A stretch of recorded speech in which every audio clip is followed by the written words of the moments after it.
Now, all the way from Sandy, Oregon, please welcome the President of the Sandy City Council, Jeremy Pietzold.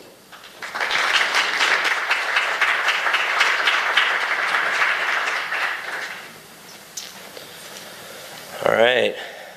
Good morning, Chattanooga. All right, it's a great morning out here. It's about the same temperature out in Oregon. We have a little cold snap, so just feels a little bit like home. So, like you said, I'm Jeremy Pietzold, and I'm a network engineer by trade, but I'm also the City Council President for the City of Sandy. Sandy is about 20 miles east of Portland, Oregon, right at the foothill of Mount Hood, if you're familiar with Oregon and Mount Hood and that area. We're a small town of 10,000 people, and so I'm going to give you a little history and a little background on Sandy and the issues that we went through in our community. Not too different than a lot of other communities as well.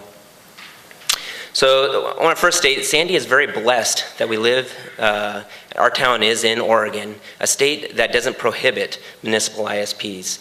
Because if that had been the case, I wouldn't be standing up here speaking to you today. So about 13 years ago, the city of Sandy decided that they needed DSL, because that was broadband back 13 years ago. And then they finally realized when they went to go get DSL, that DSL wasn't available in the city of Sandy. And City Hall could not get DSL. They were told, well, you just have dial-up. Well, the city council at the time realized dial-up wasn't the answer, and we would dry up as a town. So we quickly decided, I was on the city council at the time, but the ones that were there decided we need to become a municipal ISP. So we became a CLEC and started offering DSL service. Well, that was great. We were able to provide DSL to City Hall and other government agencies as well as the community. Well, the incumbent telephone company said, whoa, hey, they're doing DSL. We'll throw a DSLAM in there and offer DSL as well. We're like, great. We did what we wanted to do. We wanted to have someone bring in high-speed internet. Awesome. That's awesome. Well, a couple months go by, and City Hall keeps getting these phone calls from people that just moved into town, bought $200,000, $300,000, $400,000 homes, and call up and say, hey, I call up the telephone company, and they tell us, sorry, we don't have any more capacity. Call back in 3 months. Maybe someone will drop the service or move, and you could get on. So they call up, rightfully so, furious at the city of Sandy, saying you must demand that they offer more DSL. And we're like, we can't do that. But, by the way, we have our own DSL, and it's cheaper and faster, and the bill, it'll just come on your bill and your water bill. Oh, great. And so that's how we kind of started out. Well, as you know, DSL is kind of slow, and also has a lot of limitations. So we decided to expand into a WISP, a wireless ISP. And we did that not only inside our city limits, but outside our city limits. And so we expanded that, and that was great. But the internet keeps evolving, and the need for more and more bandwidth is continuously going up. The other issue is we were too successful. We had more and more people wanting our service because the telephone company was not providing the DSL service, and our cable company didn't offer any broadband as well. So we expanded our wireless system using street lights, the top of the fire station, City Hall, and people's houses. You know, I built a brand new house, and on the first day I stuck three-foot dishes on the front of it. My wife wasn't too happy that her brand new house had these dishes. People would walk by and go, what are you trying to hit, China? But this was a grassroots effort. We needed to come together, our community, and build it ourselves. We didn't have a lot of money. We didn't have a budget, and so we slowly grew this service out. So right now, a quarter of the city of Sandy's internet for the homes comes through my laundry room. It literally comes by my dirty socks, and they don't know that, but it does. And there's sometimes when I'll go to work and they say, hey, we need to come over and work on the internet, and I forget to tell my wife, and she walks out of the bedroom to see a couple guys in our laundry room working on an issue that we've had. Well, as the progression goes, the internet evolves, even more so with Netflix and Hulu and Amazon and, the digital of things, the Internet of Things. And we realized we need to quickly upgrade our system. We can't do copper, it's just too slow. We're going to have to put in our own infrastructure. And so fiber was the answer. And so we went through the process of trying to be able to do this and how we were going to fund this. We tried doing a private-public partnership. And 2 times we signed deals, but the issue was it was always better for the private company than it was for the public. And our goal was to make sure that our asset here was for the public and that they were protected in this venture that we were going down. So we decided to do it on our own. We were able to pass some revenue bonds and go forward with that. And so we started that construction last June, and we're continually building right now. We're ripping up all the streets in Sandy. We are, it's not the most politically best thing to do when you rip everyone's yard up and go through their sprinkling system and that type of thing. But those things will be recovered, those things grow back. Those trees and the grass grows back. And no one thinks about it a year from now.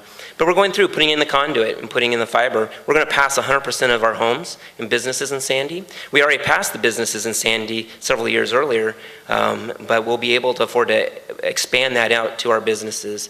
We're offering free installations. So our clients, our investors who are our citizens, don't have to fork out for an installation fee, free internet wireless router, no contracts, and no bandwidth caps. And so we're going to do 2 tiers, and only 2 tiers.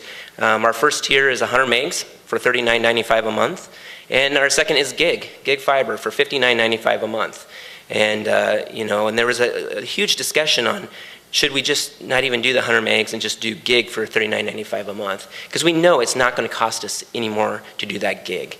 And that's the big thing. As an engineer, I know the back end and what it costs and how to engineer it. And it really gets under my skin when you see some of these prices that, you offer gig, but it's kind of a ridiculous price. People can't afford that. We want to leave that money in the pockets of our residents to spend within our community. And grow our local economy as well. So, this is a quality of life issue in Sandy. It's just like the telephone and power over 100 years ago when they came to town. If power didn't come to your town, would you exist today? I'd say no. If the telephone hadn't come over 100 years ago to your community, would you have existed? No. There are thousands of towns that dried up because they couldn't get power or telephone. So a few reasons why gigabit fiber is so important to our community is for Sandy is a livability and economic sustainability and quality of life. The saying time is money. Well, I have to say time is your life. You only have so much of it. And do you really want to sit there and watch the progress bar go by or a spinning wheel? I don't. And so, that relates into the business world as well as in at your home. And to give a few examples of some of the things in Sandy that have taken advantage of our gig fiber is we have a business called AEC, and they build user manuals and the technical diagrams for private jets and the planes that you flew here on today. And they have to keep those up. Those are very large files. And they were going to move out of Sandy several years ago, and about 5-6 years ago, we were able to provide them gig fiber. Well, that gig fiber is allowing them to transfer these files down to South America in Costa Rica, where they have a satellite office. They were going to move somewhere else, anywhere else, because if we didn't provide it, they wouldn't have stayed. And rightfully so. They needed to continue with their business and grow that business. We have a resort on Mount Hood, right at the base of Mount Hood. We were able to take several years ago fiber up there and offer them gig fiber. Well, we have a conference up there that was going to move. About 500 IT engineer types, the K-20 of Washington and K-12 of Oregon, come to meet there. And so you put 500 engineers in a room and you have only a fractional T1 line, it wasn't going to last. And so we're able to provide them gig fiber. That resort up there can't even get good cell phone coverage.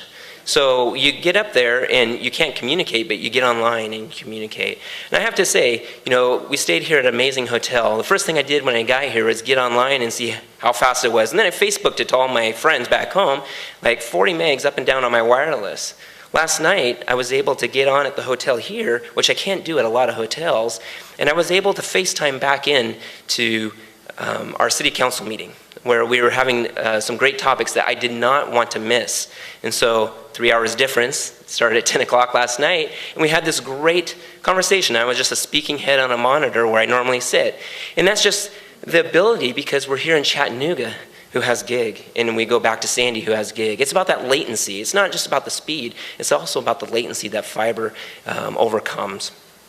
We have a construction company, Canal Construction, that they build roads. And you say, why does gig fiber need to go into roads? Well, they saw it several years ago. They upfronted the money, about $17,000, to expand the fiber down into their business because they saw the need for being able to get those documents and those designs of those roads into their office, so that they're in the business of moving earth and construction and this, but they needed that gig fiber.